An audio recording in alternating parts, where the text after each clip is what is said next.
الرحمن الرحیم۔ تحریک لبیک پاکستان جب ان احباب کی مدد کرنے کے لیے آئی ہے تو ان لوگوں کا سہارا نہیں لیا، جب اقتدار میں آئے گی تو ان کا سہارا کیسے لے گی؟ یہ تو ایک علیحدہ سی بات ہے۔ تحریک لبیک پاکستان ایک بنیادی نظریاتی جماعت ہے اور اس کا یہی منشور اور دستور ہے کہ جو لوگوں کی خدمت کرے گا اور جو لوگوں کی خدمت میں میدان عمل میں سرگرم رہے گا وہی اس قوم کا سرسار ہوگا۔ اور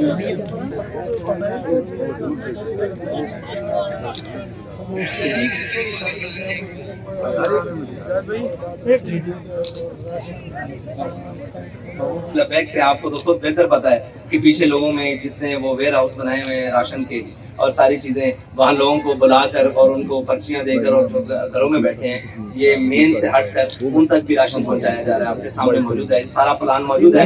ہماری بہت ساری ضلعی ٹیمیں جو بھاولپور سے تعلق رکھنے والے ہیں، گجرات سے تعلق رکھنے والے ہیں، اور کون سے خانے والا سے، گجرانوالہ سے، اور جناب چکوال سے، اور ملتان سے، اور اس کے بعد شمالی پنجاب، بستی پنجاب، اکاڑا سے، یہ ساری ٹیمیں یہاں پر موجود ہیں۔ ان سب کے ساتھ ہر ایک ٹیم کے ساتھ کم از کم 100 سے زائد افراد موجود ہیں، تو وہ گھروں تک بھی جا رہے ہیں، جہاں ضرورت مند ہے پانی سے گزر کر جا رہے ہیں۔ آپ کے سامنے، آپ تو خود اس میں شامل ہیں۔